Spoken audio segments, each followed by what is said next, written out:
Now, plans are progressing for the Urban Development Authority to issue the $40 million in bonds for the Macon Mall improvements, and the Industrial Authority is also considering $500 million in bonds for the Brightmark Plastics Recycling Plant. So what do you see as the benefits of using bonds for public and private projects, and what are the liabilities?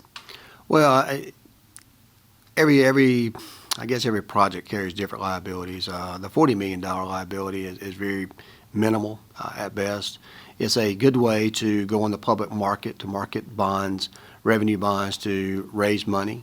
Right now we're in a perfect situation because our interest rates are so low. These bonds, you're looking at about a 3% interest rate, which is really good if you do the taxable. The non-taxable, you can get a little bit less expensive than that.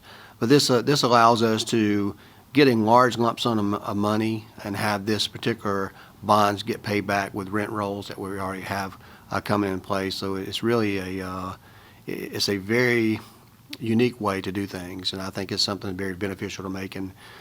This is private investment because a lot of these bonds will be paid back from rent rolls, from the venue itself at the mall. And of course the county has some departments we're going to be putting at the Macon Mall ourselves.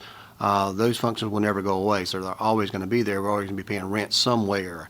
And what better place to pay rent to yourself? And instead of paying a third party for rent, we can actually pay ourselves for that. So Board of Elections is never going away. We're always going to have a Board of Elections, so you can rely on that income and that budget every year. Planning and zoning is not going away. You can rely on that income. Those types of things are always going to be something that's consistent in our community, that's needed. So we know there's always going to be a constant revenue stream there for rent, which makes the obligations to meet very, very simple on a bond. The other things like your Brightmark and other potential ventures there, if that still happens and we're still able to move that project forward, all these pretty much are self-sufficient. They pay for themselves, and there's very little risk at all to the community.